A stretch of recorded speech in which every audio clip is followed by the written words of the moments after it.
All right, so thanks again for doing this. My first question to you is tell the audience a little bit about yourself and how you started in the community.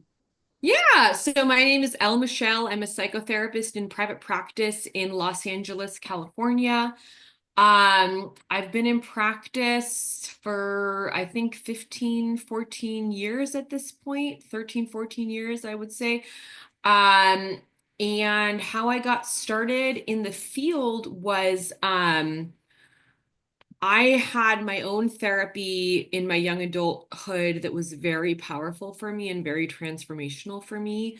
And that kind of inspired me and motivated me to pursue that as a career so that I could kind of do for other people what was done for me.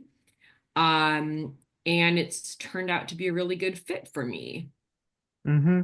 So tell me a little bit about the work that you do. You know, what's your current role like? What do you do in your current role? Yeah.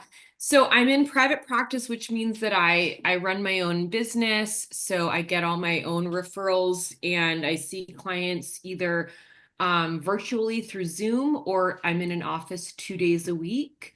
And in my practice, I specialize in treating trauma, complex trauma, and borderline personality disorder.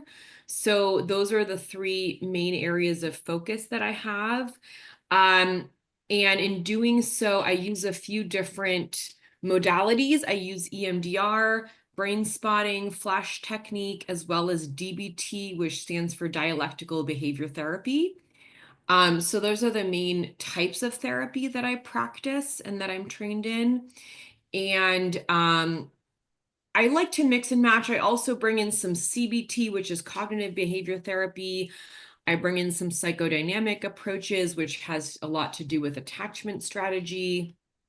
Um, but that's really the main area of focus for me. And of course, I work with people who don't have trauma or who don't have borderline personality disorder. I do work with your average person who has, like, let's say, depression, anxiety, that kind of thing as well. Mm-hmm. So now that you mentioned the basic dialectical approaches, I'm wondering how do you sort of apply those approaches into practice? You know, when you're working with patients, how does that work? Yeah, it's really interesting. So, the first thing that I always do with a new client is an assessment. And in the assessment, we're figuring out like what's going on with that person, what their history is, what kind of issues they're facing and struggling with, that kind of thing. And from the assessment, then we talk about goals. What does that person want to get out of therapy? What do they want to achieve? And from goals, that's when I start thinking about treatment planning. And treatment planning is where I say, okay, this modality I think is going to be the best bet for you, or this modality, or this different one. So if somebody says to me, I really want to learn how to manage my emotions better, I want to learn how to feel better and have fewer kind of emotional ups and downs and that kind of a thing, that's an indication for me that DBT would be the best fit for them because DBT has a really big focus on helping people understand and manage their emotions. If somebody says, I've been through this traumatic event and I have a lot of triggers around it and I have a lot of like kind of like flashbacks or classic PTSD symptoms, then that's an indication for me that EMDR or flash technique or brain spotting, one of the trauma modalities, might be the best bet for them. Mm-hmm.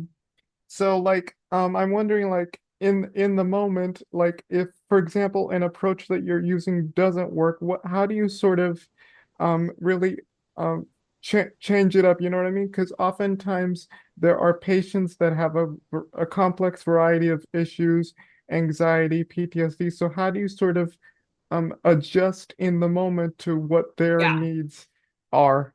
really good question. Yeah, I mean, I try to make things really clear for people and like break down these some of these concepts are pretty high level, so I try to break down the concepts really clearly and rationally for people. But if somebody just doesn't respond well to a certain approach, then I observe that whether they're telling me this doesn't make sense to me or this isn't working for me, or whether they're not telling me that, maybe I'm just observing it, like maybe they seem a little bit frustrated or something. Then I'll just try a different approach and try to like come at the problem from a different angle. Mm-hmm. What have patients said about when they talk to you and like come visit you for like treatment and other issues that they may have? What sorts of common themes, if you will, have you noticed when, Yeah. working with clients? Yeah. Yeah, I mean, definitely a lot of people are coming in with what I would call attachment trauma. And the word attachment in psychology basically means relationship. So relationship trauma, whether that's having grown up with parents or caregivers who were neglectful or abusive, or maybe parents or caregivers who were addicted to drugs or alcohol, or parents or caregivers who were narcissistic or mentally ill. That tends to be a very common theme in my work, is people coming in with damage from the way that they were raised and the parents or the caregivers who raised them. And as a result of that, they are stuck with a lot of mental health symptoms, whether that makes them afraid of authority figures or a people pleaser, or makes them feel anxious or have low self-esteem, or just makes them feel depressed about their everyday life, that kind of thing. So I'd say that's like a pretty big theme that I come across. Mm-hmm. My next question is, what impact does your kind of work have on the greater community? In other words, what sorts of things have you learned from, doing this kind of work? And additionally, what do you still hope to learn, down in the future? Try some Mhm. new things or learn something new. Yeah.